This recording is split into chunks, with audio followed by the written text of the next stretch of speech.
Dominant Protector. Credit to the author. 3,171-80. Ang mga pangalan po na nandito ay galing sa mga name generator. Kaya kung meron man pagkakatulad sa mga pangalan ng totoong tao o lugar, ito ay tunay na hindi sinasadya. Oh, Wind Saint andito na. Pasok ka na. Binuksan ang pinto, at pinapasok silang tatlo. Binabati ng Sacred Windbird ang ninuno Netherworld, ninuno na nakasuot ng dugo, at ang malagim na ninuno. Pagkapasok sa silid, mabilis na sumaludo ang Wind Saint Bird at ang dalawa pa. No need to be so polite, Sacred Windbird. Sinabi na sa iyo ni Vincent ang layunin ng kanyang pagbisita, tama ba? Ang matandang ninuno na dilaw na bukal ay ikinaway ang kanyang kamay. Ginawa ko. Ang Wind Saint Bird ay tumango at nagsabi, sinabi sa amin ng matanda na imbestigahan si Terence, ngunit may nakita kaming kakaiba, ngayon lang ito ay may kaugnayan kay Terence. Kailangan mo akong tawaging master. Terence, ikaw na ang master ng Yellow Spring Sect mula ngayon, naririnig mo ba ako? Sumimangot ang malagim na ninuno at sinaway, sabihin mo sa akin, anong balita ang mayroon ka tungkol kay master? Oo. Bagamat naghihinala ang Wind Saint Bird kung paano naging master si Terence ng Bloodclad Yellow Spring Sect, hindi siya naglakas loob na magtanong. Nang makitang ang tatlong matandang ninuno sa kanyang harapan ay napag-usapan at pumayag sa bagay na ito, paano pa siya mangangahas na magkaroon ng anumang mga opinyon. Ganito nakita ko ang araw-araw at araw-araw na purong Yin Celestial Master ng sekta at ang James ng pamilya Dorian, dalawang Sky-class late phase peak masters, sa labas ng hotel. Sa elevator, binanggit nila si Terence. Habang nagsasalita ito, sinabi ng Wind Saint Bird sa kanilang tatlo ang narinig nito sa elevator. Oh. So sinasabi mo na nandito silang dalawa para harapin si Terence? Seryosong tanong ng Patriarch na may damit na may dugo. In theory, that should be the case. I didn't dare to ask about the details for fear of alerting the enemy. However, the two of them appearing here should be about the same. Bakit hindi ako pumunta at suriin ito muli? Sinuri ng hanging Saint Bird. Masyado kang mahina, huwag kang pumunta. Hindi. Ang Patriarch na may damit na may dugo ay nagwagayway ng kanyang kamay at sinabing, pupunta ako at aalamin ko ang aking sarili. Sa katunayan, hindi rin mahina ang sagradong Windbird, siya ay Sky-class mid-phase, ngunit mas mahina pa rin siya kaysa sa Elder na nakasuot ng dugo at sa Yellow Spring Elder. Mas malakas din sa kanya ang Eastern Silver Star at Celestial Master na si Chadwick, kaya madali siyang matuklasan kung pupunta siya doon. Gayunpaman, hindi ito mangyayari kung ang matanda na puno ng dugo ang pumunta doon mismo. Pagkatapos ng lahat, hindi may tatago ng Sky-class late phase peak masters ang kanilang lakas at presensya maliban kung mayroon silang cheat gaya ni Terence. Kung hindi ito matutuklasan ng mga taong mas mahina kaysa sa kanya. Pagkatapos sabihin iyon, itinulak ng matanda na nakasuot ng dugo ang bintana at lumipad palabas. Dahil nasa gilid siya ng hotel building, walang tao sa labas, kaya walang nakakita sa kanya. Madaling nahanap ng Patriarch na nakasuot ng dugo ang silid kung saan naroon ang makalangit na paggalang na si Chadwick at Eastern Silver Star. Para siyang Spider-Man, nakahiga sa labas ng pader. Naririnig niya ang lahat ng nangyayari sa loob ng silid. Gayunpaman, sa pagkabigo ng matanda na may damit na may dugo, tanging tunog ng telebisyon at tawa ng makalangit na kagalang-galang na Chadwick at Silver Star ng silangan ang naririnig niya sa loob ng kalahating oras. Wala siyang narinig na kapakipakinabang. Makalipas ang kalahating oras na pakikinig, wala pa ring ingay sa kwarto maliban sa tawanan at tunog ng TV. Kailangang bumalik muna ang nakasuot ng dugo na matanda.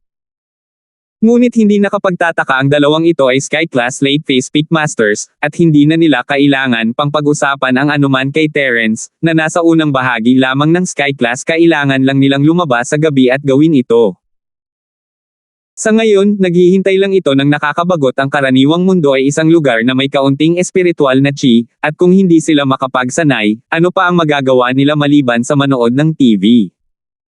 Sa pag-iisip nito, hindi na nakapaghintay ang nakasuot ng dugo at bumalik sa kanyang silid. How is it, Blood Robes? May nakuha ka bang impormasyon?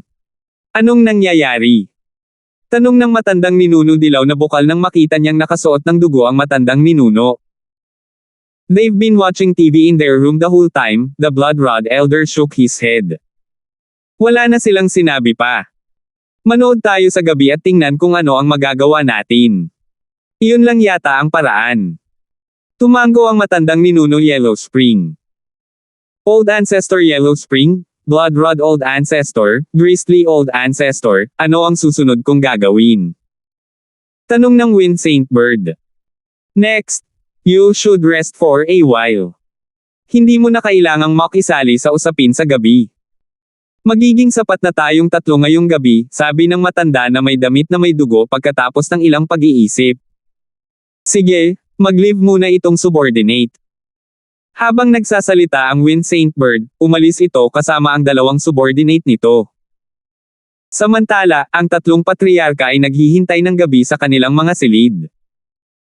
Sa alas 9, 10, 11, at alas 12 ng gabi, hindi gumagalaw ang Eastern Silver Star at Celestial Master na si Purine. Ilang beses silang pinagmamasdan ng matanda na nakasuot ng dugo. Lahat sila ay nanunood ng TV sa kani-kanilang kwarto hanggang alauna ng umaga. Sa wakas, lumipat sila. Lumabas ng kwarto ang Eastern Silver Star at ang Heavenly Venerate na Purine at lumabas ng hotel. Pumunta sila sa parking lot at sumakay sa kanilang sasakyan, dahan-daang umalis sa Central Business Hotel.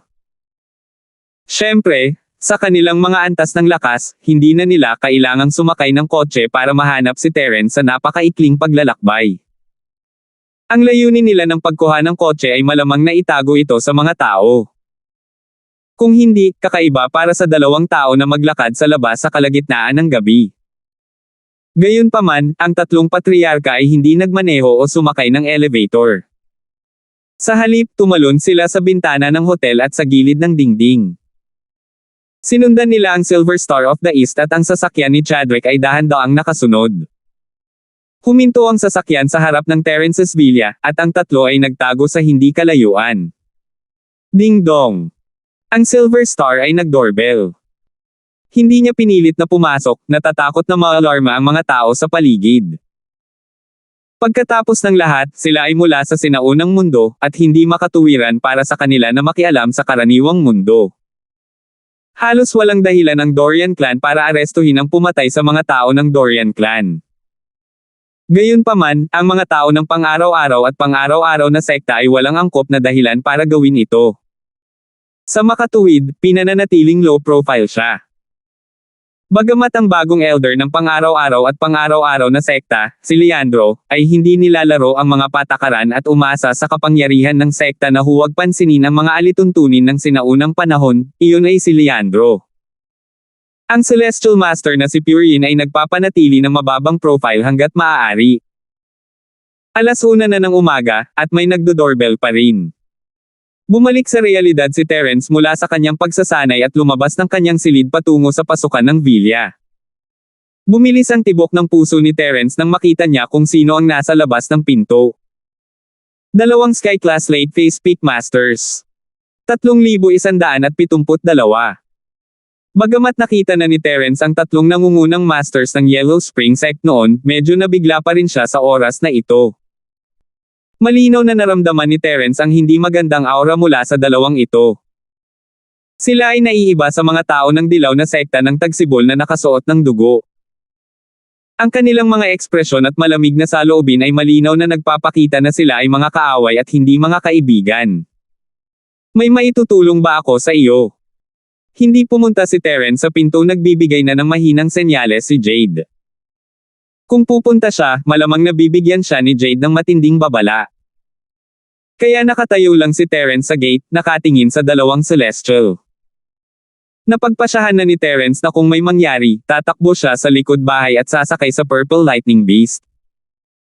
Nasa likod niya ang 5 elementong sekta ni Yasi, kaya ang dalawang ito ay hindi maglalakas loob na hawakan siya kahit gaano pa sila kalakas. Para naman kay Zyrene, maaari lamang ipagdasal ni Terence na hindi sila umakyat para hanapin siya. Kung hindi, kailangan niyang bumalik at sayangin ang tanging bitag na mayroon siya para iligtas siya.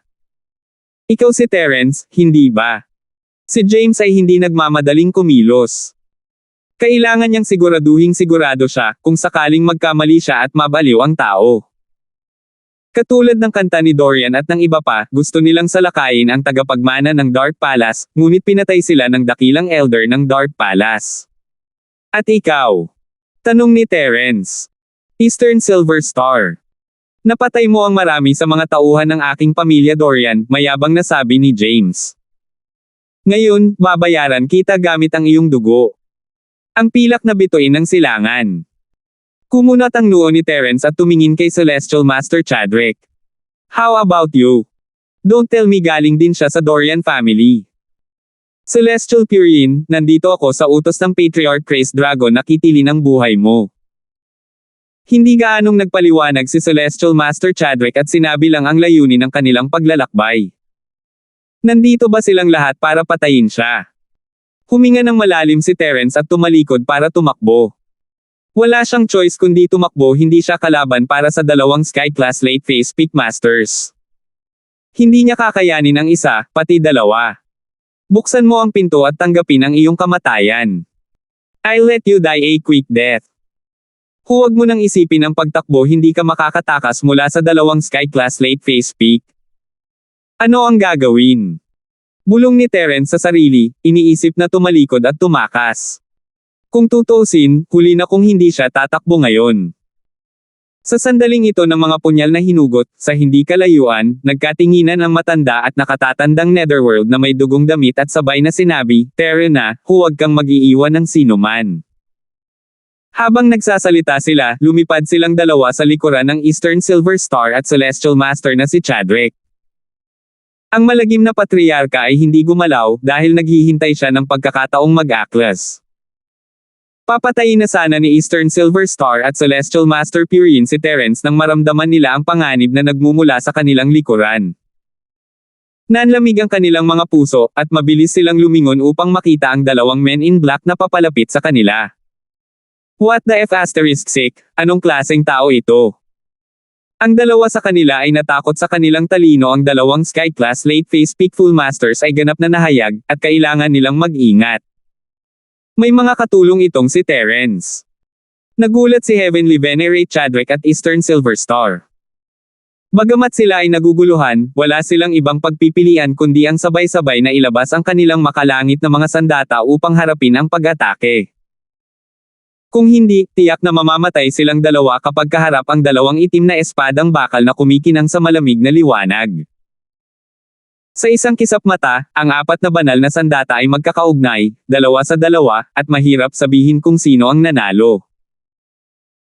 Bagamat ang Elder at Elder Netherworld na nakasuot ng dugo ay parehong Sky-class late phase Peak Masters, mas malakas kaysa sa purong Yin Holy Master at Eastern Silver Star, imposible pa rin para sa kanila na magpatayan sa isang iglap. Pagkatapos ng lahat, sa antas na ito, pareho silang may masaganang karanasan sa labanan. Hindi makatotohanang sabihin kung sino ang maaaring direktang pumatay sa isa pa. Gayunpaman, kung lumaban sila ng ilang panahon, tiwala silang mananalo sila. Parehong kalahating hakbang ang layo ng Eastern Silver Star at makalangit na purong yin mula sa kaharian ng pagiging perpekto. Kahit na ang dalawa sa kanila ay hindi pa umasenso sa antas na iyon, naabot na nila ang threshold pagkatapos ng mga taon ng paglilinang. Kulang lang sila ng pagkakataon, kaya hindi naman mahina ang kanilang karanasan sa pakikipaglaban. Pero ang ikinagulat nila ay kakaiba ang galaw ng dalawang taong nasa harapan nila. Ang bawat kilos ay isang malaking pagpatay, at ang bawat kilos ay nakamamatay. Wala sa kanila ang nais lamang manakit ng tao ngunit hindi pumatay sa kanila. Nagdulot ito ng sakit sa ulo ng dalawa. Bawat galaw ay kailangang maingat na kontrahin, kung hindi ay magkakaroon ng madugong butas sa kanilang mga katawan. Dahil dito, nakapagtanggol lang silang dalawa at hindi makaatake. Nang malapit ng sasalakayin ng Patriarch na nakasuot ng dugo ang Eastern Silver Star, bigla siyang nakaramdam ng panganib sa likuran niya. Gayunpaman, hindi siya lumingon upang tumingin dahil ang itim na bakal na espada ng Patriarch na may damit na may dugo ay dumarating na sa kanya. Kung hindi niya ito haharapin ng maayos, siya ay sasaksakin hanggang sa mamatay. Inilagay siya nito sa isang mahirap na posisyon, nag-aalangan, ngunit walang magawa. Nakaya lang niya ang sarili niya at umaasa na ang nasa likod niya ay si Terence na lang. Ang kanyang mga iniisip ay mabuti, ngunit ang katotohanan ay malupit. Nang maramdaman niyang ang nasa likod niya ay sky-class late phase peak, huli na ang lahat. Ang palaso ay tumago sa kanyang puso, at siya ay namatay na nakadilat ang kanyang mga mata. Nagulat si Heavenly Venerate Chadwick, ngunit hindi siya nang ahas na magambala. Gayunpaman, siya na ang magdusa sa susunod na sandali. Isa pang palaso ang tumusok sa kanyang puso at siya ay namatay. Gayunpaman, bago siya mamatay, bigla niyang naalala ang pagkakakilanlan ng tatlong tao sa kanyang harapan. Ikaw. Galing ka sa blood-clad Yellow Spring Sect. At ikaw ang matandang ninuno. Bakit? Bakit mo ako gustong patayin? Kahit na namatay siya, hindi niya pa rin maintindihan kung bakit gustong patayin sila ng tatlong matandang ninuno ng blood-clad Yellow Spring Sect. Bakit nila tutulungan si Terence kung wala naman itong kinalaman sa kanila? Sa katunayan, ang away sa pagitan ng mga taong ito ay isang bagay lamang ng isang iglap. Natapos ang away sa isang kisap mata dahil may distansya ang pagitan ng bawat bilya sa Villa area, kaya hindi na alarma ang iba. Tatakas na sana si Terence, ngunit napatulala siya nang makita niyang tumalon ang tatlo mula sa Yellow Spring Sect at pinatay ang Celestial Master na si Purine at Eastern Silver Star. Ano ang sinusubukang gawin ng tatlong taong ito? Bakit niya ako tinulungan? Salamat sa pagtulong mo sa akin. Pwede ko bang itanong kung ibinabalik mo ang pabor? Tanong niya. Hindi talaga maisip ni Terence kung bakit siya sasalakayin ng tatlong ito. Ang tanging naiisip niya ay ang sinabi ng matandang ninuno na Yellow Spring may utang na loob sila sa kanya kung sasabihin niya kay Cheryl na pahirapan si Irving. At kaya, iyon lang ang posibilidad na naiisip ni Terence. Natural hindi. Ang malagim na ninuno ay isang mabilis na tao. Nakangiti niyang tinanggihan ang alok na nakaisip na ng dahilan bago dumating. Mr. Linford, itong dalawang ito ang mga target na binayaran tayo ng mataas na presyo para paslangin. 3,173. Oh. Assassination target. Napakurap si Terence. Yes, I'm really sorry kung hindi ko naipaliwanag sa iyo kanina, Mr. Linford. Marahil ay nagtataka ka kung bakit kami nagpadala ng 3 dakilang ninuno upang makipagkasundo sa iyo. Hindi ba't masyado na iyon? Tanong ng malagim na ninuno. Talaga. Kanina pa ako curious dito, pero wala akong lakas ng loob na magtanong. Baka ba talagang habol mo itong dalawa? Tumango si Terence. Hindi masama. Ang malagim na ninuno ay tumango at nagsabi, kung gusto naming patayin ang dalawang sky-class late phase peak, kailangan naming 3 ang gawin ito, ngunit hindi namin nais na alertuhan ang kaaway, kaya hindi namin sinabi sa iyo, Mr. Linford. Dagdag pa, ang misyon ay confidential, at hindi namin alam na mayroon kang sama ng loob sa dalawang ito. Natakot din kami na malik mo ang impormasyon, kaya hindi namin sinabi sa iyo, Mr. Linford. Hindi ka naman magiging masaya, di ba? Syempre hindi ko gagawin. Umiling si Terence sa gulat at saya. Nagtataka siya kung kailan siya nagkaroon ng karangalan na hayaan ang 3 ninuno na duguan na pumunta sa kanyang pintuan upang makipagpayapaan. Hindi ba ito sobra? Sa hitsura nito, narito siya sa isang misyon. Kung bakit nila pinatay ang Celestial Master na si Chadwick at Eastern Silver Star, hindi mapakali si Terence na magtanong. Simple lang may nagbayad sa kanila para pumatay, at gagawin nila ito ng walang anumang dahilan. Ito ang parehong dahilan kung bakit sila naparito upang patayin si Terence ng walang dahilan. Bukod dito, ang bagay na ito ay walang gaanong kinalaman kay Terence. Hanggat hindi dumating ang sekta upang patayin siya, ayos lang. Tungkol naman sa employer, hindi na niya kailangan magtanong. May mga patakaran sa industriya. Si Terence ay dating assassin sa secular na mundo, kaya hindi niya basta-basta nasasabi sa amo sa iba. Kung gayon ay aalis muna tayong 3. Dapat mong itago ang katotohanan na tayong 3 ay narito na. Huwag mong sasabihin kahit kanino, saglit na nag-isip ang matanda na duguan at sinabing, gayunpaman, kailangan kitang guluhin para pangalagaan ang 2 katawan na ito, Mr. Linford.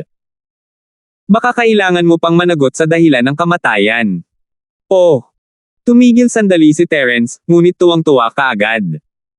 Hindi masamang bagay na maging scapegoat para sa tatlong matandang ninuno, ito ay isang magandang bagay para kay Terence. Kahit na malaman ng pamilya Dorian at ng pang-araw-araw at araw-araw na sekta na ang Eastern Silver Star at Celestial Master na si Purine ay pinatay ng Blood-clad Yellow Spring Sect, wala itong maidudulot na kabutihan kay Terence. Hindi mababawasan ang galit nila kay Terence dahil doon. Sa kabaligtaran, baka isipin pa nila na inupahan ni Terence ang Blood-clad Yellow Spring Sect para patayin sila kung mamatay sila sa harap ng bahay ni Terence. Sa makatuwid, malamang na hindi sila pupunta sa Blood-clad Yellow Spring Sect para sa paghihiganti, ngunit si Terence. Pero paano kung akala nila si Terence ang pumatay sa kanila? Magkaiba iyon. Ang pagpatay sa dalawang Sky-class Late Phase Peak Masters ay hindi isang bagay na magagawa ng isang normal na tao, ngunit ginawa ito ni Terence. Sa ganitong paraan, maging ang pamilya Dorian o ang pang-araw-araw at pang-araw-araw na sekta, kailangan nilang muling suriin ang mga kakayahan ni Terence. Kung gusto nilang harapin si Terence, kailangan nilang magpadala ng mas malakas pa. Sino ang mas makapangyarihang eksperto? Iyon ay dapat na isang Sky-class Late Phase Peak. Ngunit dito dumating ang problema kung mapatay ni Terence ang dalawang Sky-class Late Phase Peak Masters, bakit hindi niya mapatay ang isang Sky-class Late Phase Peak Master? Ito ay hindi imposible, ito ay napaka-posible. At saka, kahit na ang Sky-class Late Phase Peak ay hindi kayang pumatay ng dalawang Sky-class Late Phase Peak ng ganoon kadali, tama ba? Posibleng pumatay ng isa, ngunit kapag magkasama silang dalawa, marahil ang magdurusa sa huli ay siya pa rin ang ganap na dalubhasa sa antas. Ito ay isa ng 50 hanggang 50 na pagkakataon. Siyempre, kung sino man iyon, walang maniniwala na ang isang Sky-class Early Phase ay maaaring pumatay ng dalawang Sky-class Late Phase Peak Masters, maaaring isipin pa nila na siya ay baliw. Ngunit pagdating kay Terence, naramdaman ng lahat na ito ay normal. Mula nang umalis si Terence sa sekta, nakikipaglaban na siya sa mga tao na mas mataas sa kanyang antas, medyo ilang mga masters mula sa pamilya Dorian ang namatay sa kanyang mga kamay, at maging ang araw-araw at araw-araw na natoy ng sekta, na palaging pinakamalakas sa ilalim ng isang partikular na antas, ay natatalo kay Terence sa bawat pagkakataon. Kung kayang patayin ni Natoy ang isang Sky-class Late Phase Peak tulad ng Baron, bakit hindi kayang patayin ni Terence, na mas malakas pa kaysa sa Natoy, ang dalawang Sky-class Late Phase Peak? At kaya, maliban sa sorpresa, walang sino man ang maghahinala ng anuman ito ang kalamangan ni Terence. Nang malaman ito ni Terence, labis siyang natuwa nang makuha ang benepisyong ito ng walang dahilan. Hindi niya magagarantiya na ang pamilya Dorian at ang pang-araw-araw at pang-araw-araw na sekta ay hindi magre-react sa hinaharap at hahanapin siya para sa paghihiganti, ngunit imposible para sa kanila na pumunta para maghanap ng gulo kay Terence sa maikling panahon. Dalawang Sky-class Late Phase Peak Masters ang namatay nang hindi man lang alam kung paano, sino ang maglalakas loob na pumunta. Nandito ka ba para mamatay? Pagkatapos pag-isipang mabuti, kinuyam ni Terence ang kanyang mga kamao sa tatlo. Sige, sikreto ko ito. Ano man ang mangyari, salamat sa pagtulong mo sa akin na patayin ang aking mga kaaway. May kinuha tayong pera para matulungan sila sa pag-alis sa kapahamakan, aalis muna tayo. Dahil doon, tumango si Patriarch na nakasuot ng dugo at mabilis na umalis kasama ang dalawa pa. Ang mga tunog ng labanan sa bakuran ay nagpaalerto sa mga tao sa villa. Ang unang lumabas ay sina Chester at Sanford. Hindi nila nakita ang laban, ngunit nakita nila ang dalawang bangkay. Anong nangyari? Sino itong 2 taong ito? Nagulat sina Chester at Sanford, akala nila ay hinayaan na ito ng pamilya Dorian pagkatapos ng mapayapang mga araw, at hindi na sila darating para maghanap ng gulo, ngunit mukhang hindi iyon ang nangyari ngayong gabi. Pareho silang may hawak na makalangit na mga sandata, kaya malinaw na sila ay mga magsasaka, at sila ay nasa antas ng langit na mga magsasaka noon. Malamang na may kaugnayan sila sa pamilya Dorian. Ang isa sa kanila ay tinatawag na Silver Star of the East, at ang isa ay tinatawag na Celestial Master na si Chadrick. Pareho silang Sky Class Late Phase Peak Chester, Fane bro, ingatan ninyo ang kanilang mga katawan at huwag alertuhan ang mga kapitbahay, sabi ni Terrence. Eastern Silver Star. Celestial Master Chadrick. Walang pakialam si Chester, pero namutla ang mukha ni Sanford. Alam niya kung sino ang dalawang ito, syempre, pareho silang top-tier practitioner, pero patay na sila. Pinatay siya ni Terrence ng ganun lang. Nagulat lang si Chester sa lakas ni Terrence na gawa niyang patayin ang Sky Class Late Phase Peak ngayon. Hindi siya nawala ng katinoan gaya ni Sanford, tumango lang siya, okay. 3,174. Si Sanford naman ay bumalik sa katinoan. Mr. Linford, you're amazing. You took out to Sky Class Late Phase Peak Masters. Sa oras na ito, bumaba rin sina Zyrene at Sheena. Lumabas sila ng bakuran at nakita ang dalawang bangkay sa harap ng villa. Nagulat din sila nang marinig nila na ang dalawang tao ay Sky Class Late Phase Peak, at pinatay sila ni Terrence. Gumamit ako ng ilang lihim na pamamaraan, ngunit nagbayad din ako ng isang presyo. Malabong paliwanag ni Terrence. Nangako na siya sa Yellow Spring Sect na itatago niya ito, kaya hindi niya masabi kahit kanino, kahit na malapit sa kanya iyon. Dagdag pa, ito ang gusto ni Terrence na epekto makakabuti sa kanyang pangalan kung may mabalitaan. Dahil sinabi ni Terrence, hindi na nagtanong pa sina Chester at Sanford at mabilis na nagtungo sa katawan. Si Zyrene, sa kabilang banda, ay lumapit na may matagal na takot. Terrence, ang taong ito ay... Ito ay ang Eastern Silver Star ng pamilya Dorian. Mukhang ang pamilya Dorian ay talagang naglagay ng maraming pagsisikap sa oras na ito. Nabalitaan ko na mayroon pa ring tinatawag na Joff at umalis si Vladimir, sabi ni Terrence. I wonder kung kailan sila darating. Kapag dumating sila, papatayin ko silang lahat at maaari kang umalis sa lugar na ito nang walang pag-aalala. Ang mga salita ni Terrence ay nilalayong ipalaganap din sa kanyang sariling mga tao, at mayroon siyang ibang layunin. Laking gulat ni Zyrene. Si Terrence ay talagang walang awa, lilipulin niya ang buong pamilya. Paano ang ibang tao? Curious na tanong ni Sheena. Ang taong ito ay mula sa pang-araw-araw at araw-araw na sekta, parang Celestial Purian, we're sworn enemies, anyway. Nabalitaan ko na mayroon silang Sky Class Late Phase Peak Master, masyadong hindi ko alam kung kayang patayin siya ng secret technique ko, pero kung narito siya mag-isa, maaari ko itong subukan. Hindi ito dapat maging problema, sabi ni Terrence. O aking Diyos! Napakalakas! Inilabas ni Sheena ang kanyang dila. Sis Zyrene? Dahil wala nang iba, aakyat na ako at magpahinga. Pagod na ako. Mauna ka na, hihintayin ko si Kuya Sanford dito. May sasabihin si Zyrene kay Sanford. Kailangan niyang sabihin sa kanyang ama na si Timothy ang tungkol sa nangyari ngayon. Sige, matutulog na ako. Inaantok na ako. Hikab. Tumalikod si Sheena at tulalang naglakad pabalik sa villa. Oh my God, parang may namiss akong masaya. Tumakbo si Yasi palabas ng villa na nakapijama habang nasa dibdib ang mga kamay habang inaantok ang mga mata na nakatingin sa katawan sa loob ng sasakyan. Shield bro? Sino itong dalawang tanga? Hindi mapigilan ni Terrence na mapangiti habang nakatingin kay Yasi. Yasi, hindi ba pwedeng mas kaunti na lang ang pag-inom mo ng gatas ng papaya? Pagod na ba ang dibdib mo? Hawak-hawak mo na ang mga kamay mo. Bata pa lang ako, umiinom na ako niyan. Sanay na ako at hindi na mababago. Shield bro? Bakit hindi mo ako ginagamot?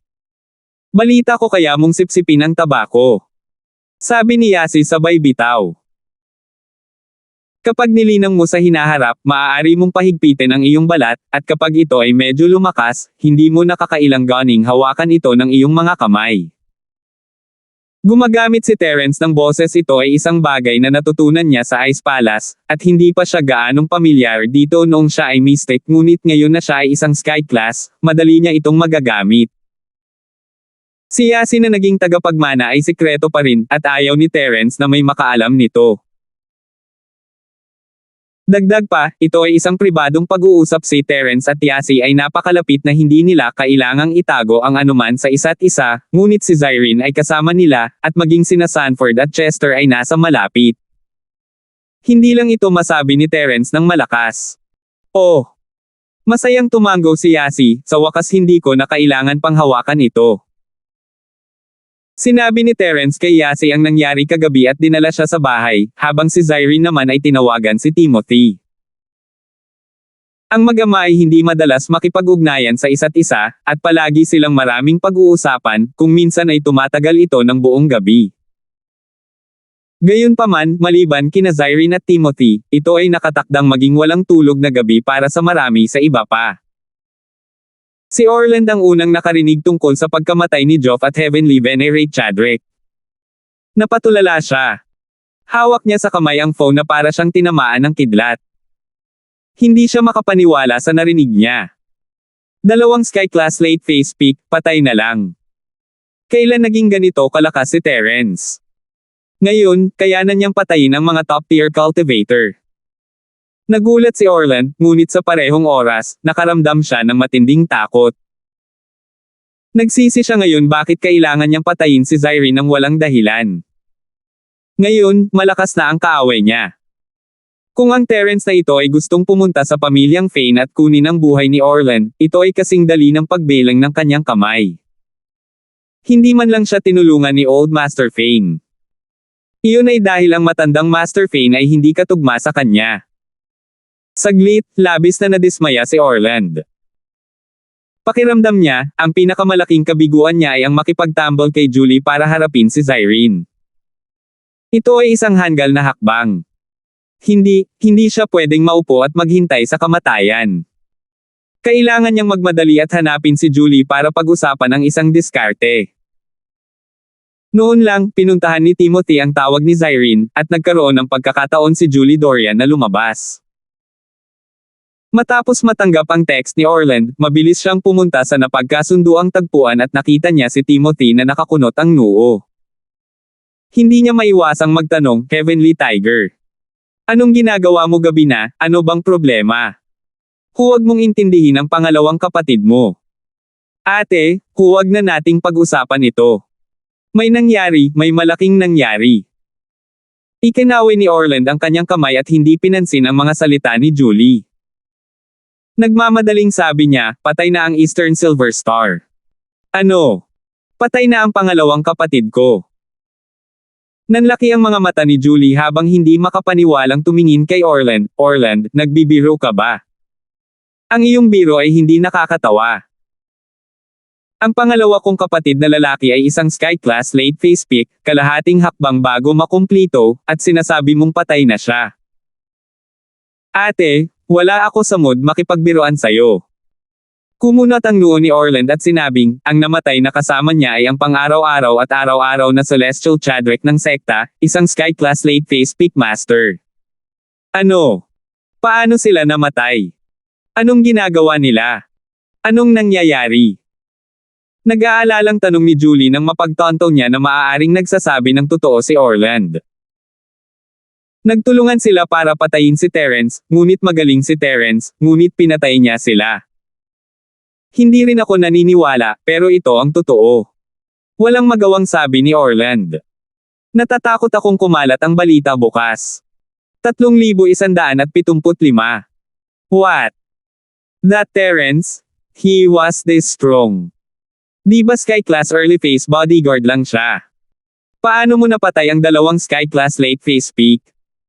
Hindi makapaniwalang tanong ni Julie. Ang Terence na iyon, napakahusay niya, kaya niyang labanan ang mga kaaway na mas mataas sa antas niya. Napatay din niya ang Sky Class mid-phase mula sa Dorian family sa loob ng ilang segundo, at ngayon ay nakakapatay siya ng 2 Sky Class late phase peak sa loob ng ilang segundo.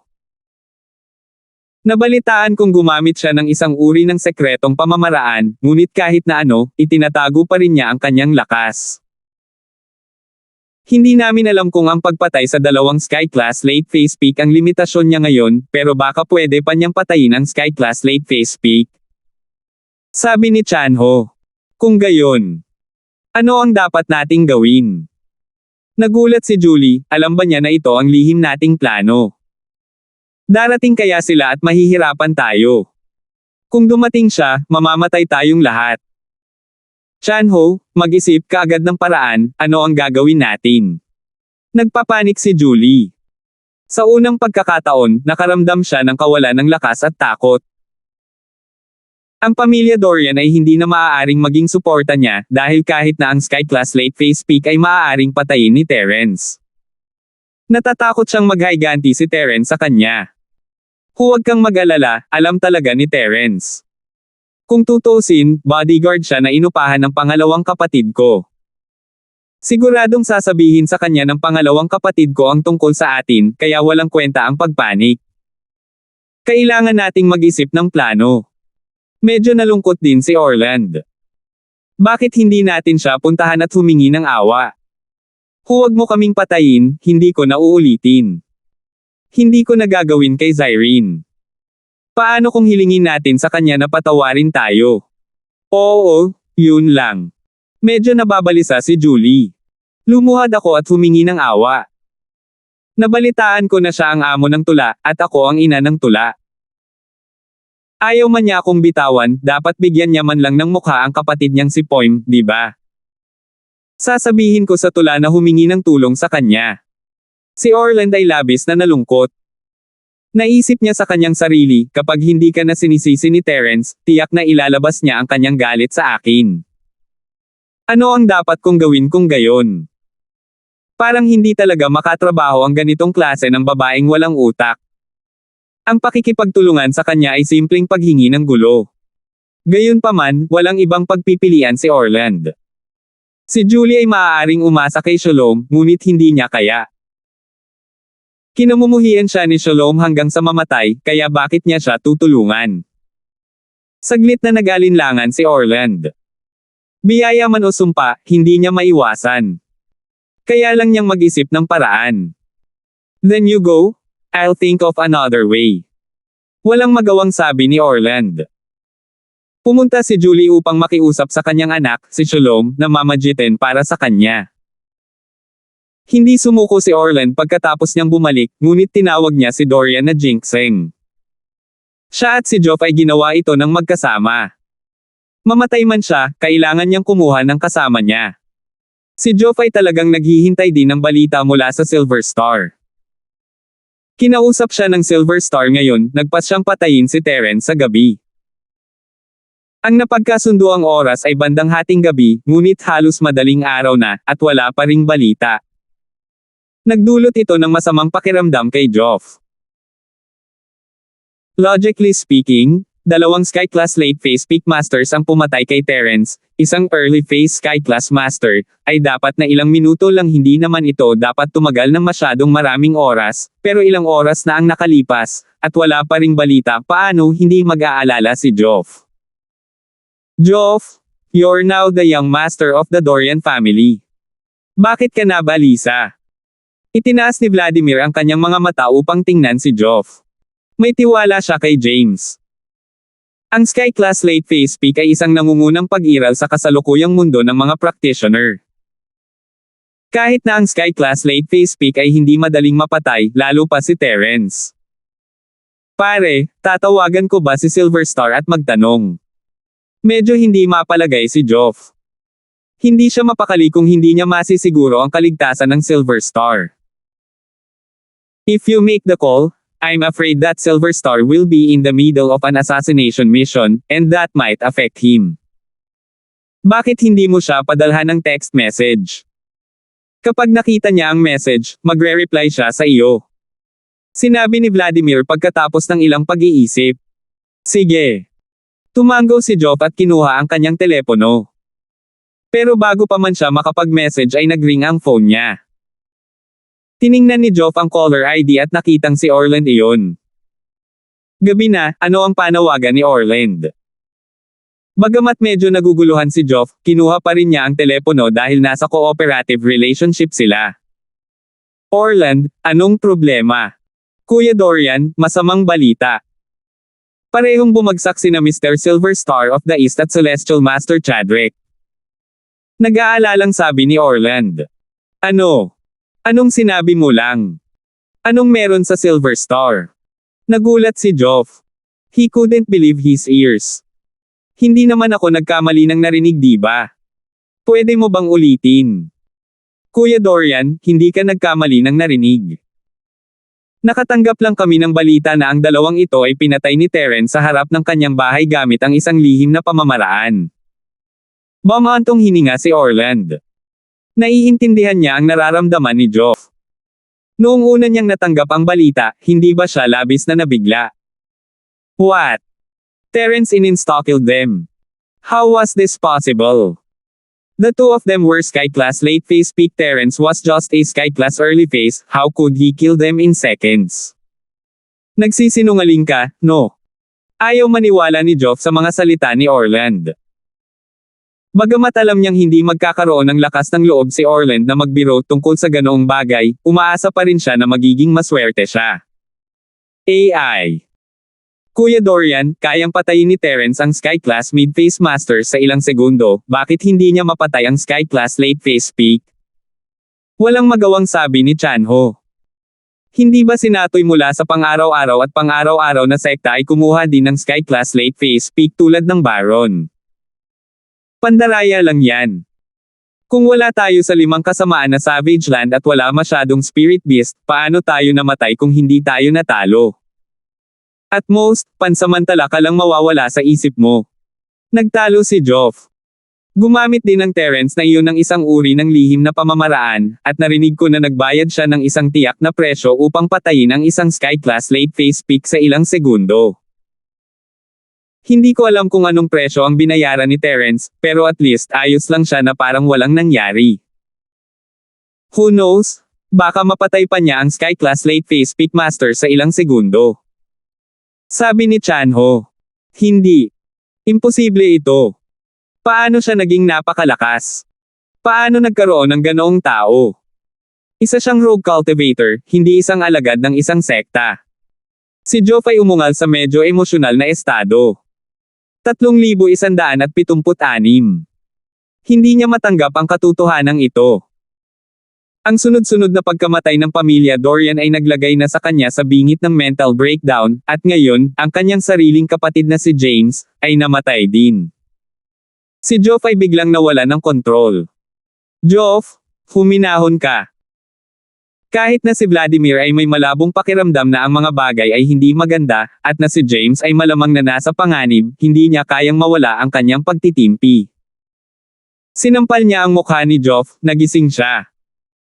Nang hindi na hinintay na magsalita si Joff, agad na kinuha ni Vladimir ang telepono at sinabing, Orland, tama ba? Ako si Vladimir. Sabihin sa akin ang lahat ng alam mo ng detalyado. Anong nangyayari? Si Master Dorian. Sa totoo lang, wala rin akong masyadong alam. Isang magaspang na ideya lang ang alam ko mula sa mga impormante ko doon. Sabi ni Orland habang sinasabi niya kay Vladimir ang kanyang nalalaman. Actually, hindi niya rin alam ang detalye. Ito ay isang conclusion lamang. So ibig sabihin, hindi lang may kakayahan si Terrence na pumatay ng dalawang Sky Class late phase peak masters sa ilang segundo, pero kaya pa niyang labanan ang Sky Class late phase peak masters. Mabilis na tanong ni Vladimir. Hindi masama. Tumango si Orland. Old Master Dorian, ngayong nangyari na ang insidente at conclusive na ang ebidensya, patay na talaga ang 2 taong iyon.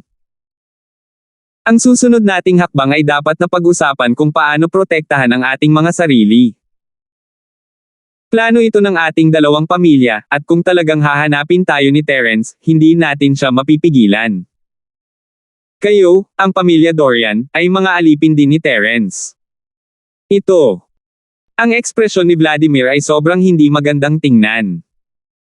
Kahit na ang mga salita ni Orland ay labis na hindi kasiya siya, kailangan niyang aminin na tama si Orland. Nagawa ni Terrence na patayin ang 2 Sky Class late phase peak master sa parehong oras nang walang anumang pinsala gaano siya kalakas. Kaya, malinaw na ngayon na gusto ni Terrence na maghiganti, at walang makakapidyaw sa kanya. Magkakaroon ng problema ang pamilya Dorian, at gayon din ang sinaunang bahay na si Fane. Hindi na ito tungkol sa paghihiganti, ito ay tungkol sa pagpigil kay Terence na gawin ito. Gayunpaman, si Master Dorian ay isang matalinong tao at hindi natarante ng walang dahilan. Sa halip, pagkatapos ng ilang sandali ng katahimikan, sinabi niya, sa pagkakaalam ko, si Terence ay maraming kaaway, ngunit bihira siyang gumawa ng inisyatiba upang magdulot ng kaguluhan sa iba. Umaatake lang siya kapag napipilitin. Sa ilang beses na gumawa kami ng isang hakbang, si Terence ay palaging nasa depensiba, at iyon ang nagpapatunay sa puntong ito. Inimbestigahan ko na rin si Terence noon, at maliban na lang kung talagang kinakailangan, hindi siya gagawa ng paraan sa sinuman. Pagkaraan ng napakatagal na panahon, nahawakan niya lamang ang karaniwang bahay na si York at ang nakatagong bahay na si Hale. Totoo yun, ngunit Master Dorian, mayroon ka bang sariwang prutas? Ano ang kinakatawa ng karaniwang bahay na si York at ng nakatagong bahay na si Hale? Ang isa sa kanila ay mula sa karaniwang mundo at ang isa ay mula sa nakatagong mundo, ang pagpatay ni Terence ng manok upang bigyan ng babala ang mga unggoy. Sino ang nakakaalam, baka ang susunod ay ang ating sinaunang bahay na Fane o ang pamilya Dorian. Napag-aralan na ni Orland si Terence noon at nakarating sa ganitong conclusion. Iyon ay dahil masyado siyang itinulak. Sa ngayon, ang mga tao ni Terence ay buhay na buhay at maayos, ngunit iilan sa aming mga Dorian family's masters ang namatay. Hindi ko akalain na darating siya para maghanap ng gulo sa amin, kaya kailangan lang naming tiisin ito at huwag magalit sa kanya. Tiisin mo na lang, walang pakialam na sagot ni Vladimir. Nang marinig ang tono ni Vladimir, nagngangalit si Orland sa galit, ngunit wala siyang magawa. At the end of the day, ang pamilya Dorian ay isa lamang hired thug. Nagsimula ang lahat ng ito dahil sa kanya, Orland. Kung gusto ni Terence na maghiganti, tiyak na siya ang una niyang target. Para naman sa pamilya Dorian, kailangan lang nilang ibaba ang kanilang mga ulo at aminin ang kanilang mga pagkakamali, at magiging maayos ang lahat. Kung tutuusin, walang nawala kay Terence. Ngunit iba si Orland. Ibaba ang ulo ni Orland. Hindi ba't nangangahulugan iyon na kikilalanan niya ang pagkakakilanlan ni Zyrene, at kailangan niyang ibaba ang kanyang ulo kay Timothy? Tapos, makikipagkompetensya pa ba siya sa posisyon ng clan head? Hindi ba mawawala ng saysay ang pagkamatay ni Neil? Hindi siya papayag na sumuko. Ngunit ngayon na ang pamilya Dorian ay halatang umatras, at siya mismo ay walang laban kay Terence, si Orland ay walang pagpipilian. Nagdilim ang kanyang mukha, ngunit hindi nagbago ang kanyang boses, sige, Master Dorian. Kung ganoon, magaan ang loob ko. Pagkatapos ibaba ang tawag, tinapakan ni Chanho ang kanyang mga paa at naglakad patungo sa bulwagan kung saan naroon ang memorial tablet ni Neil. Kailangan niyang kumalma at mag-isip ng mas magandang paraan para harapin sina Terence at Zyrene. Hindi siya susuko hanggat hindi namatay si Terence. Sumusumpa si Chanho sa sarili habang nakatingin sa tablet ni Neil, tuturuan niya ng leksyon si Terence. Pero ngayon, wala siyang katulong. Sa sarili niyang lakas, wala siyang magawa kay Terence. Kailangan niyang maghanap ng bagong katulong. Sino kaya ito? Tama yan. Ang araw-araw at araw-araw na sekta. Biglang naalala ni Neil na ang pang-araw-araw at pang-araw-araw na sekta ay nawalan din ng isang mahalagang disipulo, ang junior ng sect leader, Celestial Master na si Purine. Kung namatay ang taong ito, siguradong magagalit ang pang-araw-araw at araw-araw na sekta, di ba? Iyon ay isang Sky-class late phase na Pickmaster. Alam ni Chanho na may panganib sa bawat hakbang, ngunit huli na para magsisi o matakot. Susuko siya kung hindi patay si Neil, pero ngayong patay na si Neil, kailangan niyang magpatuloy. Para sa kanyang sarili, para sa kanyang patay na anak, ang mukha ni Orland ay kumislap ng isang masasamang kabaliwan. Ang pang-araw-araw at pang-araw-araw na sekta at ang 5 elemento na sekta ay parehong mahusay na mga sekta na nagmula sa primordial na panahon. Ang mahahalagang tao ng kanilang mga sekta ay lahat ay may mga soul jade token na mawawasak lamang pagkatapos ng kanilang kamatayan. Ngayong nabasag na ang makalangit na paggalang na purong Yin's Jade Token, ang mga disipulo na namamahala sa pagpapatrolya ay nagulat at nagmamadaling iniulat ito sa makalangit na paggalang kay Purong Yang. Ano? Patay na si Junior Kuya Chadrick. Nagulat din si Celestial Master Chadrick. Wala na siyang pakialam sa kahit ano pa at mabilis na nagtungo kay Leandro. Nagdilim ang mukha ni Leandro. Alam niya ang tungkol sa Soul Jade Tablet. Nang mamatay siya, nabasag din ang kanyang Soul Jade Tablet. Mayroon siyang lihim na pamamaraan upang mapanatili ang kanyang primordial spirit para sa hinaharap na pag-aari. Gayunpaman, ang Celestial Venerate Chadrick ay walang anumang lihim na pamamaraan. Patay na siya. Hindi magsisinungaling ang Soul Jade Tablet. Tingnan kung paano siya namatay ba siya sa mga kamay ni Terence? Nagdilim ang mukha ni Leandro. Hindi siya makapaniwala na ganito kalakas si Terence kaya niyang pumatay ng isang Sky-class late phase peak tulad ng purong Yin Celestial. Saang antas si Terence? 3,177. Tatanungin ko ang pamilya Dorian ngayon at tingnan kung mayroon silang anumang balita. Kung ang mga tao ng pamilya Dorian ay tumakas at gumamit ng purong Yin bilang kumpay ng kanyan, tiyak na hindi ko sila bibitawan. Tumango si Heavenly Venerate Chadrick at tatawagan na sana si Joff. Gayunpaman, bago siya makatawag, nakatanggap siya ng tawag mula sa hindi kilalang numero. Ang makalangit na kagalang-galang na si Chadrick ay hindi masyadong nag-isip tungkol dito. Akala niya ay mula sa pamilya Dorian, kaya kinuha niya ang telepono. Hello, I'm Chadrick. Larawan mo si Chadrick, ako si Orland mula sa sinaunang pamilyang Fane. Narinig mo na ba ang pangalan ko? Maingat na tanong ni Orland. Ang pang-araw-araw at araw-araw na sekta ay isang higanteng pag-iral, kaya kailangan niyang mag-ingat. Ang sinaunang Fane Clan. Alam ko iyon, ngunit hindi ko kilala si Orland. Sumimangot ang Heavenly Venerate na si Chadrick. Hindi niya alam kung bakit siya tinatawag ng Fane family. Ako ang ama ni Neil, ang ama ng Neil na napilaya ni Terence. Mabilis na nagpakilala si Orland.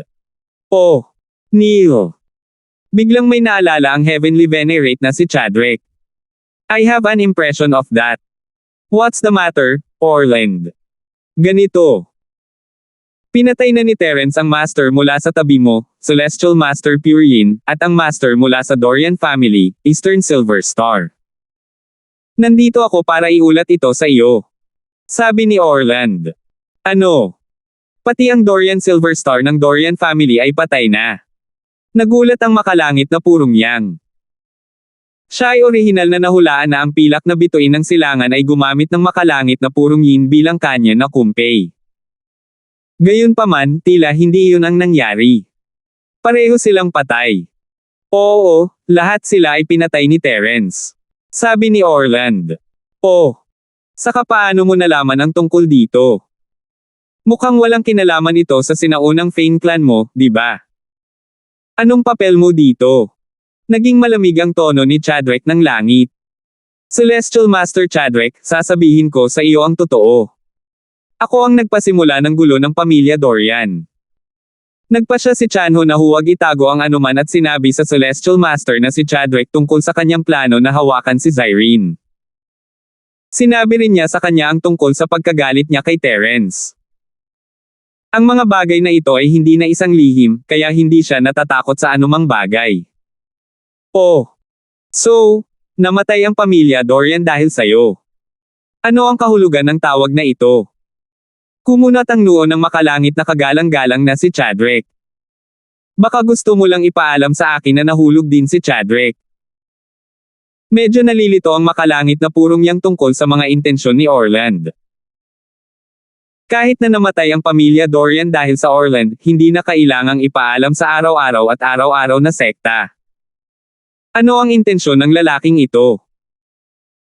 Hindi siya namatay dahil doon noon, nang malantad ang buong bagay, sinabi ni Julie kay Joff na huminto, at lahat ito ay nasa pagitan ng bahay Dorian at Terence ngayon. Sabi ni Orland. Kung ganun ang kaso, wala pang dahilan para sabihin mo sa akin ang lahat ng ito. Ano ang gusto mong sabihin? Ang mas makalangit na paggalang na narinig ni Chadwick, mas lalo siyang nalito. Ang sinisikap kong sabihin ay mayroon tayong karaniwang kaaway, at iyon ay si Terence. Ngayon na ang pamilya Dorian ay dumanas ng malaking kawalan, ayaw na nilang makisali pa, ngunit tiyak na hindi ito pababayaan ng iyong sekta, di ba? Sabi ni Orland. Sa oras na iyon, ikaw at ako ay magtutulungan para harapin si Terence. You and I join hands. Are you representing yourself or the ancient Fane family? Walang pakialam na tanong ng makalangit na kagalang-galang na si Chadwick. Pagkatapos ng lahat, kahit na ang sinaunang pamilyang Fane ay hindi isang napakalakas na pag-iral sa kanyang mga mata. Ito. Siyempre ako. Awkward na sabi ni Orland. Sige, I got it. I'll talk to my master, Patriarch Madragon, about this. I'll give you a reply when the time comes. Kung wala nang iba, I'm hung up. Ibinaba ng makalangit na kagalang-galang na si Chadwick ang tawag pagkatapos niyang magsalita. Bakit ka hinahanap ng pamilya Fane? Tanong ni Leandro matapos ibaba ni Celestial Chadwick ang tawag. Gusto nilang makatrabaho ako. Ito ang nangyari. Sinabi sa kanya ng Heavenly Venerate Pure yang kung ano ang sinabi ni Orland. Oh. Sa antas ng lakas niya, gusto niyang makaganti kay Terence. Tulala ba siya? Sabi ni Leandro na may emph. Kilalang kilala ko si Terence, marami siyang nakatagong baraha, at isang piraso ng cake para sa kanya ang makipaglaban sa isang taong mas mataas pa sa kanya. Ang pangunahing bagay ay napakatuso niya, at napakahusay niyang magpanggap na baboy para kainin ang tigre. Naranasan ko na ang ilang mga pagkalugi sa aking mga kamay noon, kahit na ang lakas ng aking mga kamay noon pa man. At may mga trump card siya, hindi natin siya dapat guluhin, kung hindi, magpapakamatay na lang tayo. Master, kung gayon hindi tayo sasali sa bagay na ito. Tapos na ang kamatayan ni Chadwick ng ganoon lang. Naisip ng Celestial Master na si Chadwick na tama si Leandro, ngunit ang pagsuko ng ganito ay napakadali kay Terence. Siyempre hindi natin kaya, pero kailangan nating tiisin ito sandali. Kung hindi, ipapadala mo na lang ang sarili mo sa iyong kamatayan.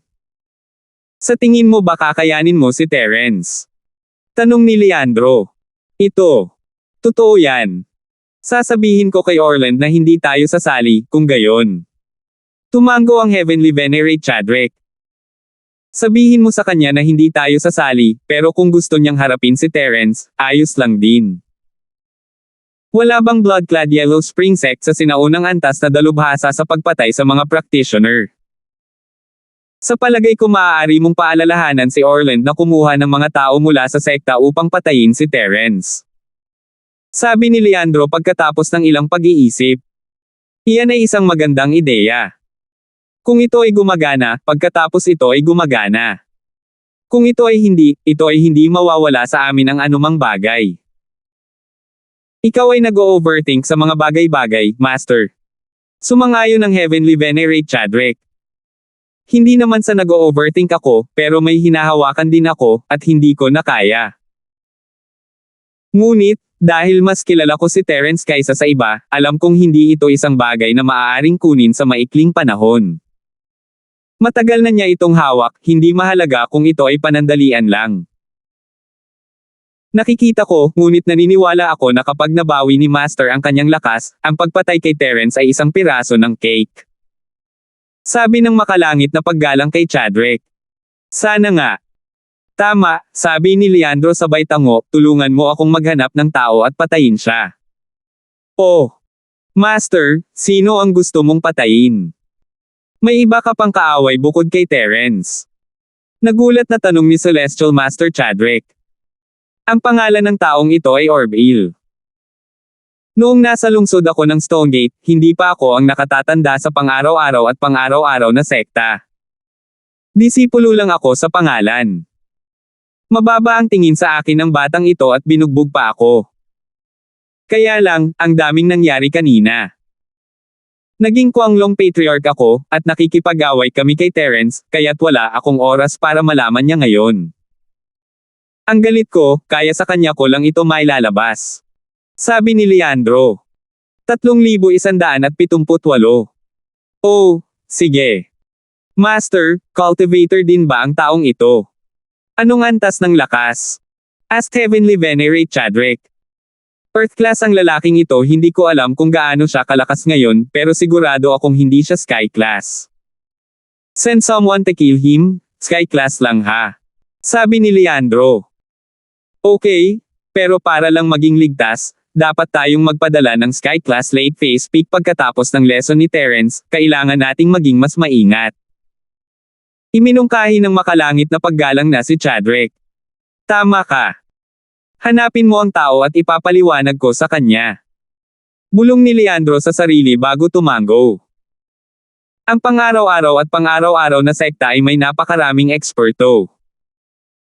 Matapos ang pagkamatay ng isang Celestial Venerable Chadrick, isang junior brother ng Celestial Venerable na henerasyon ni Chadrick, Celestial Venerable Cyrus, ay dumating. Sa henerasyong ito, sino mang nakaabot sa Sky Class ay bibigyan ng titulong Celestial Venerable. Binati ni Cyrus ang pinuno ng sekta ng Grand Supreme, Patriarch na galit na dragon. Binati siya ng Celestial Master Cyrus na may malaking paggalang. Cyrus, this time, gusto kong tulungan mo akong pumatay ng tao. Nasabi na sayo ni Chadrick di ba? Tanong ni Leandro. Alam ko na, si Patriarch Chris Dragon. Ang taong pinatay niya ay tinawag na Orb-il, isang detective na kagagaling lang sa ibang bansa. Tumango si Celestial Master Cyrus at sinabi. Okay, ang purpose ng trip mo ay patayin itong si Orb-il. Huwag kang makisali sa kahit ano pa, intindihin mo. Lalo na pagdating kay Terence, alam mo naman yung pure yun di ba? Tanong ni Leandro pagkatapos ng ilang sandali. Alam ko, huwag kang mag-alala, Master Kwanglong, magtatago ako kay Terence. Nabalitaan ko ang tungkol sa nangyari sa kanya, wala akong kalaban-laban sa kanya. Maari niyang patayin ang dalawang Sky Class Late Phase Peak Master sa ilang segundo, kaya madali para sa kanya na makitungo sa akin. Hindi ako tanga para mamatay. Sabi ni Celestial Master Cyrus. That's good. I don't wish for our everyday sect to suffer any more loss. Kung makikita mo si Terence, kailangan mong lumayo hanggat maaari. Huwag mo siyang pakialaman, baka mamatay ka sa kawalan. Hindi kita matutulungan ngayon. Nagbabala si Leandro. Oo, naiintindihan ko. Mag-iingat ako, Patriarch. Magtatago ako hanggang sa makakaya ko kapag nakita ko si Terence. Natakot din si Celestial Master Cyrus. Kahit na walang sinabi si Leandro, hindi siya maglalakas loob na guluhin si Terence. Si Terence ay hindi isang normal na tao. Kung sino man ang nanggulo sa kanya ay mamamatay. Ayaw pa niyang mamatay. Sige, pwede ka nang umalis. Gawin mo pagkatapos mong mag-imbestiga. Kinawian ni Leandro ang kanyang kamay, senyales na umalis na si Celestial Master Cyrus. Sige, sabi niya. Kinuyam ni Celestial Master Cyrus ang kanyang mga kamao at umalis. Tanging ang Celestial Master na si Chadrick at Leandro ang naiwan. Tumayo si Leandro at sinabing, Tara na, puntahan natin si Natoy. Kung hindi mamatay si Terence, hindi natin alam kung makakawala siya sa demonyo ng puso niya. Oo, si Natoy ang pag-asa ng sekta natin, hindi natin siya hahayaang magpatuloy ng ganito. Nag-aalalang sabi ng makalangit na paggalang na si Chadrick. Kung gayon ano ang dapat nating gawin? Sabi ni Leandro na nakakunot ang noo. May isa pang paraan upang putulin ang lahat ng paraan ng pag-urong. Guru, ang pamamaraang ito ay mapanganib, ngunit maaari pa rin itong gumana. Sinabi ng makalangit na paggalang na si Chadrick pagkatapos ng ilang pag-iisip. Oh, anong paraan? Sabihin mo sa akin. Napukaw ang interes ni Leandro hanggat makabawi si Natoy, sulit ang panganib. Ang tanging magagawa lang natin ngayon ay pasiglahin siyang muli at hampasin siya ng malakas. Kung tamaan natin siya ng sobra, baka mapuko ang pagnanais niyang maghiganti. Sa ganitong paraan, mapapawi natin ang demonyo sa puso niya. Sabi ng makalangit na paggalang kay Chadrick. Ano ang mga kahihinatnan? Tanong ni Leandro. Kung hindi siya magtatagumpay, lalo lang siyang lulubog, at mas mahirap para sa kanya na lumayo sa anino ng kabiguan na ito, na walang hanggan na nakulong sa demonyo ng kanyang puso. Sabi ng makalangit na paggalang kay Chadwick. Ito. Kung ito ay hindi maganda, ito ay magiging mas masahol pa. Ngunit ang kasalukuyang sitwasyon ay hindi mas mahusay kaysa sa mas masahol pa. Walang masamang subukan. Sabi ni Leandro pagkatapos ng sandaling katahimikan. Sige, let's go and try it now. Hanggat palalakihin natin ang mga kakayahan ni Terence at sabihin kay Natoy ang tungkol sa pagkamatay ni Chadwick, dapat sapat na ito. Mabilis na sabi ni Celestial Master Chadwick. Gusto rin niyang subukan, ngunit natatakot siyang hindi pumayag si Leandro. Ngayong pumayag na si Leandro, wala nang problema. Habang nag-uusap sila, dumating ang dalawa sa kwarto ni Natoy. Tinulak nila ang pinto, at ang una nilang nakita ay si Natoy, nakaupo pa rin sa kanyang kama na may blangkong tingin sa mukha. Parang nakulong pa si Natoy sa demonyo ng sariling puso.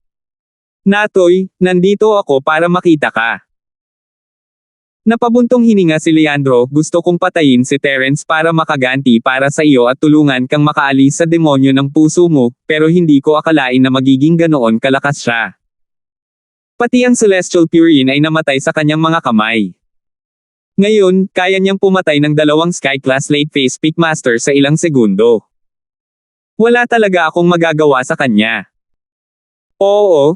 Si Natoy Terence ay isang napaka-talented na tao, at ang kanyang practitioner's arts ay napakahiwaga. Kaya niyang labanan ang mga tao na higit sa kanyang antas, at siya ang numero 1 sa bawat antas. Ganito siya sa Mystic, lupa, at maging sa langit. Kaming mga normal na practitioner ay hindi ang pinakamalakas sa isang partikular na antas, at ang tanging pag-asa namin ay ikaw at sigurado kami sa antas ng lahat. Kapag lumaki ka lang mapapapatay mo si Terence, kung hindi, hindi tayo makakapareha sa kanya. Walang magawang sabi ng makalangit na kagalang-galang na si Chadwick. Hindi. Biglang sumigaw si Natoy habang tumatayo, nakatikip sa ulo. Ayoko ng ganito. Gusto kong patayin si Terence. Gusto kong magtrabaho ng husto para kay Leandro bro. With that, si Natoy ay parang sobrang sakit ng gulong-gulong sa lupa, umiiyak. Nagkatinginan sina Leandro at Celestial Master na si Chadwick, isang tingin ng ginhawa sa mga mata ng isa't isa. Sa wakas ay lumabas na si Natoy hanggat maibabalik niya ang kanyang kumpiyansa, ang kanyang pagnanais na mag-practice, at ang kanyang pagkamuhi kay Terence, magiging maayos ang lahat. Gaya ng inaasahan, makalipas ang ilang sandali, bumalik sa normal ang mga mata ni Natoy. Hindi na sila kasing itim gaya ng dati, na puno ng determinasyon. Leandro bro, master, magsisikap ako. Magsisikap ako sa aking cultivation at papatayin ko si Terence. Maghiganti kay Master Chadwick, para kay Leandro bro, patayin si Terence. Mariing sabi ni Natoy. Good, that's great, Pao. Naka-recover ka na rin sa wakas. I'm relieved. Hindi na tayo kalaban ni Terence ngayon, masayang sabi ni Leandro. Ang tanging pag-asa namin ay ikaw lang ang makakapatay sa kanya. 3,179. Huwag kang mag-alala, Leandro bro, hindi ko alam kung ano ang nangyari sa akin noon, pero para akong napossess, pero mabilis akong nagising. Alam ko ang kahinaan ko ngayon, masyadong pabaya ako noon, at hindi ko kayang patayin si Terence ng diretso. Lagi niya akong kinakaladkad, hindi tulad ni Terence, na palaging tinambangan o sinusubukang itigil ang oras. Ako, sa kabilang banda, naging arrogant sa sarili. Sa insidente, nalaman ko na ang lahat ay peke, at ang pagkatalo sa kalaban ang tunay na bagay, kaya hindi na kailangang sabihin pa, ang pinakamahalagang bagay ay lumaban. Sabi ni Natoy. Ang galing, Natoy, sa wakas ay naunawaan mo na ang tunay na ugali ng iyong mga kaaway.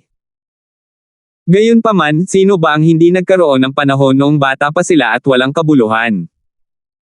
Mayroon akong isa, gayon din ang purong yin at purong leng, ngunit maswerte lang tayo na hindi tayo nakatagpo ng isang halimaw na tulad ni Terence. Kaya natin siyang sugpuin gamit ang ating lakas, ngunit ngayon, mayroon tayong isang mas mahina kaysa sa iyo, kaya wala na tayong pag-asa. Sa iyo. Sabi ng makalangit na paggalang kay Chadwick. Tama, Natoy. Kailangan mong magsumikap, saka tayo magkakaroon ng pag-asa.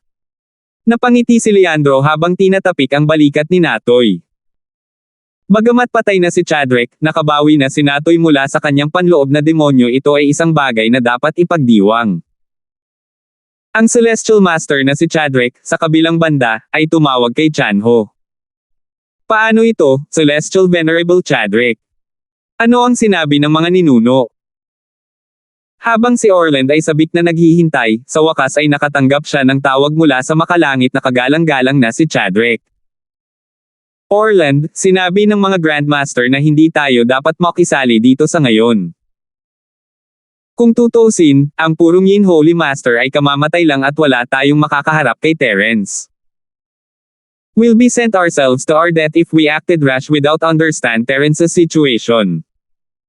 So, you'd better think of a way yourself. Sabi ni Chadrick Heavenly. Mag-iisip ako ng paraan.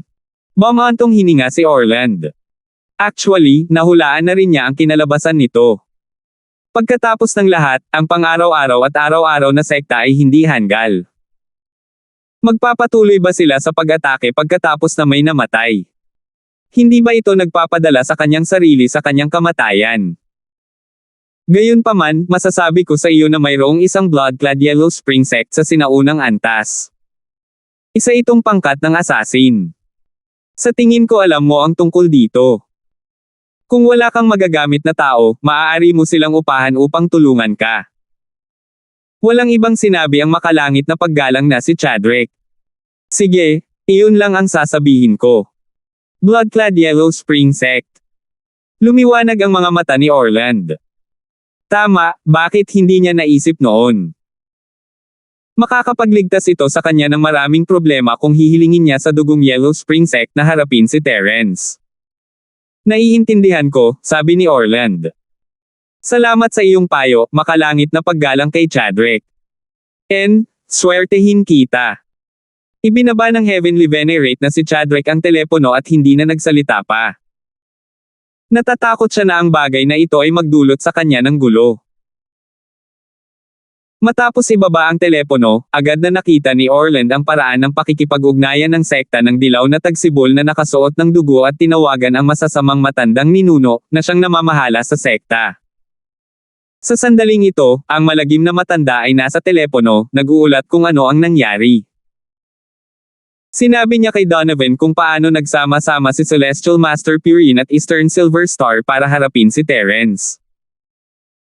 Old Master, hindi mo kami masisi kung bakit hindi kami gumanti ng pabor at kumilos ayon sa sarili naming kagustuhan, tama. Wala kayong ginawang masama, huwag niyo sisihin ang sarili niyo. Si Donovan ay pawis na pawis. Kung dalawang Sky-class late phase peak ang susundan ni Terence, paano niya sila haharapin? Hindi ba ibig sabihin nun ay patay na siya? Pero bakit hindi naisip ni Owen kanina? Bakit hindi siya kumilos? Ito ay nagpagulo kay Donovan. Tama. Hindi kaya nalaman na ni Owen ang dahilan nito. Naisip ni Donovan na posible ito. Kung tutuusin, mahuhulaan ni Owen ang kinabukasan ng mga tagapagmana, at nagkatotoo ito. Sa ilalim ng ilang uri ng pagkakataon, na may tamang lugar at pagkakakilanlan, si Terence ay maaaring magtatag ng isang relasyon sa lahat ng mga tagapagmana. Sa pag-iisip ngayon, naramdaman ni Donovan na hindi ito kapani-paniwala. Ang kasanayang ito sa paghula na maaaring magbago ng kapalaran ng isang tao ay hindi na lamang panghuhula. Ito ay tulad ng kasanayan ng isang Diyos. Pagkatapos nating patayin, hihilingin natin kay Master na tulungan tayo na ilihim ito.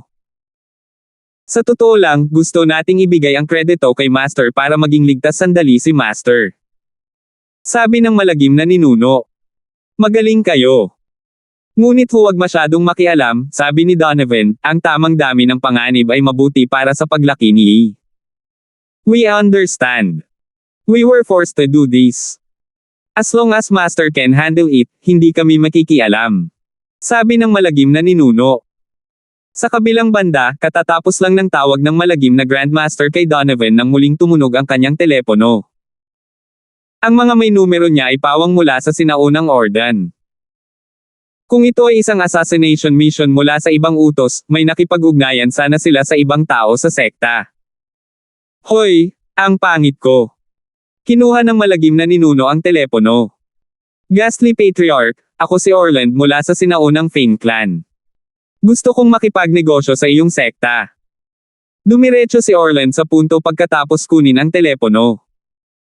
Dahil ang pamilya Fane at ang blood-clad Yellow Spring Sect ay walang anumang relasyon, maaari rin siyang diretso sa punto. Oh, sino ang gusto mong patayin? Kailangan mo pa ba tayong harapin ang sinaunang Fane family? Nalilitong tanong ng malagim na ninuno. Ako ang gustong pumatay ng tao, wala itong kinalaman sa pamilya Fane. Kaya gusto kong hilingin sa iyong sekta na tumulong, sabi ni Orland. Oh, anong lakas ng taong to? Tanong ng malagim na ninuno. Sky Class Early Phase. Sumagot si Orland. 1 bilyon. Ang malagim na ninuno ay nagbigay ng presyo. Siyempre, ito ay isang patas na presyo. Ito ay karaniwang isang magiliw na presyo sa mga sinaunang paksayon. Sige, ipapadala ko ang impormasyon ng taong ito sa iyong telepono. Hindi binanggit ni Orland na si Terence ay nakikipaglaban sa isang taong may mas mataas na antas. Kung gagawin niya, tataas lang ang presyo ng pagpatay. Pagkatapos ng lahat, hindi nagsinungaling si Orland sa blood-clad Yellow Spring Sect. Si Terence ay isang Sky Class Early Phase Master. Hindi nagtagal, nakatanggap siya ng email sa kanyang mobile mailbox. Gayunpaman, nagbago ang kanyang ekspresyon nang makita ang impormasyon. Sa sobrang galit niya ay diretso niyang dinihil muli ang telepono ni Orland. Ghastly old ancestor, how is it? When we can start the mission? Naisip ni Orland na ang malagim na master ay tumatawag upang kumpirmahin ang misyon, kaya hindi niya ito masyadong inisip at direktang nagtanong. Patayin mo ang binti ng iyong ina. Pinaglalaruan mo ako, hindi ba? Galit na sabi ng malagim na patriarka. Nang tanungin kita kung sino ang kinakaharap mo, sinabi mo lang sa akin na ito ay isang Sky Class Early Phase magaling ka dito, di ba? 3,180. Ah! Agad na natigilan si Orland. Ano? Hindi mo ba alam na kaya ni Terence na makipaglaban sa mga tao na mas mataas sa antas niya? Kahit ang gitnang bahagi ng Sky Class namin ay namatay sa mga kamay ni Terence, at narinig ko na 2 Sky Class Late Phase Peak ang namatay din sa kanyang mga kamay, gusto mo bang maging cannon fodder tayo o ano? Hindi binigyan ng malagim na ninuno si Orland ng pagkakataong sumingit. Ngunit si Terence ay isang Sky Class Early Phase. Ang noo ni Orland ay natatakpan ng malamig na pawis. Kaya't sinubukan na ng dugong Yellow Spring Sect na patayin si Terence. Hindi pa rin siya nagtagumpay. Sila ay may sapat na kaalaman, kakapatay lang ni Terence ng 2 Sky Class Late Phase Peak, at alam na ng blood-clad Yellow Spring Sect. Bagamat alam niyang kakalat ang balita pagkatapos niyang sabihin sa pamilya Dorian, hindi niya inaasahan na magiging ganoon kabilis. Tila ang intelligence agency ng blood-clad Yellow Spring Sect ay hindi maaaring maliitin. Orland, sinasabi ko sa iyo, hindi namin kinukuha ang negosyong ito. Hindi lang iyon, ngunit hindi ka rin welcome sa aming sekta. Mag-ingat ka at manatili sa bahay.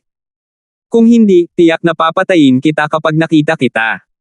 Naglakas loob ka bang lokohin kami? Pagbabante ng malagim na patriarka. Kung sinabi mong si Terence iyon, hindi namin tatanggapin ang misyon na ito kahit na 10 bilyon pa ito, lalo pa ang 1 bilyon. Oo, sorry talaga. Ang kapabayaan ko. Nanlumo si Orland. Hindi niya pinatay si Terence at sa halip ay nasaktan ng dugong dilaw na sekta ng Tagsibol. Kasalanan niya ang lahat ng pagiging matalino at pagsisikap na makatipid ng pera. Ngayon, gusto na lang siyang patayin ng nakasuot ng dugong Yellow Spring Sect. Ibinaba ng malagim na ninuno ang telepono. Binyantaan niya si Orland na ihinto ang pag-target kay Terence, ngunit hindi niya ito masyadong magawang halata. Kaya lang niya itong pananakot ng ganito. Broken bar. Madilim na gabi palasyo. Matapos opisyal na maging pinuno ng Dark Palace si Cheryl, nanirahan siya sa bahay na dating tinitirhan ni Wendy sa madilim na hanay ng bundok Phoenix. Ito ay dahil aksidenteng nakakonsumo si Cheryl ng Dark Phoenix dati, at binago ng Dark Phoenix ang kanyang saligang batas, na ginawa siyang parehong konstitusyon bilang ancestral master ng Dark Knight Palace. Kaya naman, sa unang gabing tumira siya sa madilim na hanay ng bundok Phoenix, matagumpay na natanggap ni Cheryl ang mana. Sa gabing ito, ang hanay ng madilim na bundok Phoenix ay kumikinang na may nakakasilaw na gintong liwanag, na nagpapaliwanag sa galaxy. Naramdaman ng lahat ng mga alagad ng madilim na gabing palasyo ang kakaibang pangyayaring ito. Sa pangunguna ng Grand Elder, nagtipon sila sa training field ng Dark Knight Palace para panoorin ang kakaibang phenomenon sa madilim na hanay ng Phoenix Mountain. Natanggap ko na ang mana. Elderly, talagang walang kapantay ang pangangatawan ni Cheryl. Talagang tinanggap niya ang mana sa unang araw. Ang Supreme Elder ay labis na nasasabik. Sa mga sandaling ito, umaagos ang mga luha sa kanyang mukha. Bagaman siya ay isang snobbish at masamang tao, kailangang sabihin na wala siyang anumang makasariling motibo. Masasabing inialay niya ang buong buhay niya sa sekta. Siyempre, hindi niya masasabing tama ito. Hindi sangayon si Elderly sa katangian ng Grand Elder, ngunit wala siyang magagawa. Ang bawat isa ay may kanya-kanyang paraan ng pamumuhay at hindi niya maaaring hilingin sa Grand Elder na baguhin ito. Sa kabutihang palad, ngayong tinanggap na ni Cheryl ang mana, ang kanyang posisyon sa madilim na palasyo ay talagang isa sa pinakamataas. At saka, isa lang itong kasabihan sa kasalukuyang katayuan ni Miss, hindi maglalakas loob ang Grand Elder na salungatin ang kanyang mga salita. Magkapantay silang dalawa sa madilim na palasyo. Tumaas din ang katayuan ni Elderly. Siya ang taga-suporta ni Wendy, kaya natural na siya ang taga-suporta ni Cheryl. Ang Grand Elder ay muling nag-empleyo sa kanya, at ang kanyang posisyon sa madilim na palasyo ay pangalawa lamang sa Grand Elder at Cheryl. Grand Elder, kunin natin ang mga mantra ng Dark Palace at hayaan si Cheryl na pumili ng isa para linangin. Paalala ni Elderly. Pagkatapos matanggap ang mana, ang isa ay maaaring opisyal na magsimulang magtanim, at ang bilis ng paglilinang ay napakabilis din. Sige, alis na tayo. Tumango ang Grand Elder at pumunta sa Library Pavilion kasama si Elderly. Sa katunayan, ang Dark Palace ay mayroon lamang dalawang high-class na metal attribute na pamamaraan ng mental cultivation. Ang isa ay tinawag na Golden Rooster's Cry, at ang isa naman ay tinawag na sining ng mga silkworm na nagpapaalis sa Phoenix. Parehong nilinang ng Grand Elder at Wendy ang sigaw ng Golden Rooster, at ang sining ng mga silkworm na nagpapaalis sa Phoenix ay maaari lamang linangin ng tagapagmana. Si Wendy ay naglilinang habang naghihintay na matanggap ang mana, kaya natural, pinili din niya ang sigaw ng Golden Rooster. Siguro kung kaya bang linangin ni Cheryl ang sining ng unang silkworm na nag-e-exorcise sa Phoenix. Nag-aalangan na sabi ni Elderly habang nakatingin sa dalawang mantra na inilabas ng Grand Elder. Sana nga. Nais ng Grand Elder na matutunan din ni Cheryl ang sining ng unang silkworm, mas malakas ito kaysa sa sigaw ng Golden Rooster, at habang pareho silang makakatulong sa kanya na maabot ang Sky Class Late Phase Peak, ang sining ng unang silkworm ay may mas maraming benepisyo. Gayunpaman, hindi lahat ay maaaring linangin ang mantra na ito. Sa ngayon, sa mga ninuno ng madilim na palasyo sa gabi, ang isa lamang na binago sa pangangatawan ng Dark Phoenix sa unang pagkakataon ang maaaring linangin ito. Walang ibang makakaya. Ang pangangatawan ni Cheryl ay kapareho ng sa Grandmaster, at ang paraan ng pagtanggap niya sa mga pagbabago ay pareho. Siya rin ay isang tagapagmana, kaya inaasahan ng Grand Elder na matutunan ni Cheryl ang sining na ito. Pagkatapos nilang dalawa ay pumili ng kanilang mental cultivation method, umakyat sila sa Dark Phoenix Mountain Range. Sa sandaling ito, ang gininto ang liwanag sa madilim na hanay ng Phoenix Mountain ay nagsimula ng lumabo, at ang kalangitan ay unti-unting pumuputi. Malapit nang dumating ang umaga. Nang tuluyang mawala ang gintong liwanag, nagkatinginan sina Grand Elder at Elderly. Alam nilang natapos na ang mana. At kaya, tinulak nilang dalawa ang pinto at pumasok sa kwarto ni Cheryl. Nakita nila si Cheryl na naka-cross-legged sa banig, nagpapahinga. Halata na hindi pa siya bumalik sa realidad mula sa ilusyon ng mana. Hindi naman nagmamadali ang dalawa, hindi rin siya inistorbo. Tumabi lang sila at tahimik na naghintay. Pagkatapos ng isa pang 2 oras o higit pa, dahan-daang nagising si Cheryl. Binuksan niya ang kanyang mga mata at nakita ang Grand Elder at Elderly, ngunit hindi siya bumangon para batiin sila. Siya ang kasalukuyang master ng palasyo, kaya hindi na niya kailangang batiin ang Grand Elder. Grand Elder? Elderly? Dumating ka na. Natanggap ko na ang mana, sabi ni Cheryl, at ito ay eksaktong kapareho ng sa panaginip ko. Kapareho ito ng nakatala sa mga talaan ng madilim na palasyo. Ito ay isang mahiwagang pakiramdam. Maaari ba akong magsimulang magtanim ngayon? Hindi masama. Parehong nagulat at natuwa ang Grand Elder. Nandito kami ni Elderly para maghanda ng mantra para sa iyo. Mayroon akong 2 mantra dito. Maaari kang pumili ng isa. Dahil doon, ibinigay ng Grand Elder ang 2 mantra kay Cheryl. Golden Rooster Crowing the Heavens. The Art of First Silkworm Exorcising Phoenix. Kinuha ni Cheryl ang awit at binasa ang pangalan, anong uri ng mga pamamaraan ng paglilinang ng kaisipan ito? Anong mga kakaibang pangalan? Salamat po at sinamahan ninyo ako, ingat lagi mga master.